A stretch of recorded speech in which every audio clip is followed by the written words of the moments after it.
kembali dengan NIM 1904030013 dari kelas Manajemen Bisnis Syariah 5D Institut Agama Islam Negeri Palopo.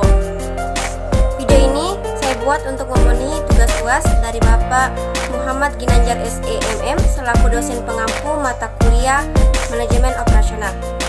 Di video ini saya akan menjelaskan materi mengenai perencanaan agregat. Agregat planning atau AP adalah suatu aktivitas operasional untuk menentukan jumlah dan waktu produksi pada waktu di masa yang akan datang. AP juga didefinisikan sebagai usaha untuk menyamakan antara supply dan demand dari suatu produk atau jasa dengan jalan menentukan jumlah dan waktu input, transformasi, dan output yang tepat. Proses perencanaan agregat ada 3. Yang pertama, long range plan, yaitu perencanaan lebih dari setahun yang menyangkut perencanaan produk baru, biaya perluasan, dan sebagainya.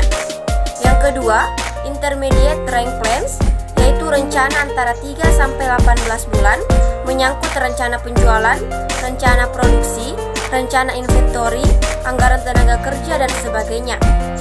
Yang ketiga, short range plans, yaitu rencana kurang dari 3 bulan yang menyangkut job assignment, ordering, dan job scheduling. Perencanaan agregat memiliki 7 fungsi. Yang pertama, menjamin rencana penjualan dan rencana produksi konsisten terhadap rencana strategi perusahaan.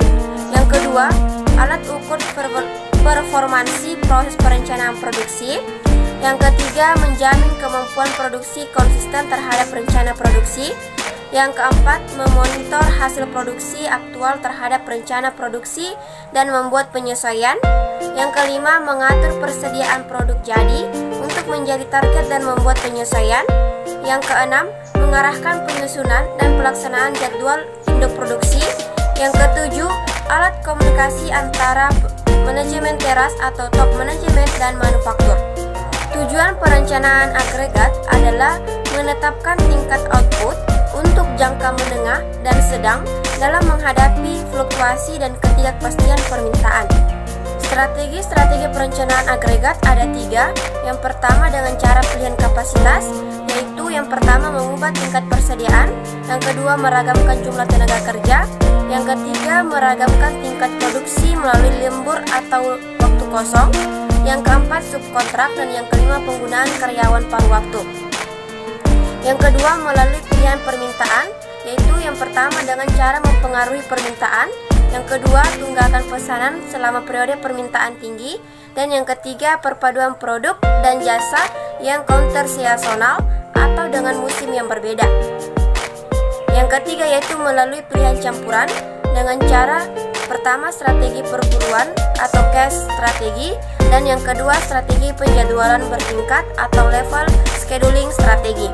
Metode perencanaan agregat ada 5. Yang pertama, metode grafik.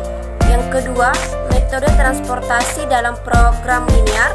Yang ketiga, metode linear decision rule atau LDR. Dan yang keempat, metode manajemen koefisien model atau MCM. Dan yang terakhir yaitu metode simulasi. Biaya perencanaan agregat ada 5.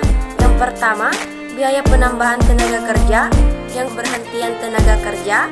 Yang ketiga, biaya lembur dan biaya menganggur. Yang keempat, biaya persediaan dan biaya kehabisan persediaan. Dan yang kelima, biaya subkontrak. Karakteristik perencanaan agregat ada 5. Yang pertama, dinyatakan dalam kelompok produk atau family. Yang kedua, satuan unit tergantung jenis produk. Yang ketiga, satuan unit dikonversikan ke bentuk satuan rupiah. Yang keempat, setelah satuan unit ditetapkan, maka faktor konversi juga harus ditetapkan. Dan yang kelima, horizon perencanaan cukup panjang, yaitu sekitar 5 tahun. Mungkin itu saja penjelasan dari saya mengenai materi perencanaan agregat. Kurang dan lebihnya mohon dimaafkan. Wassalamualaikum warahmatullahi wabarakatuh.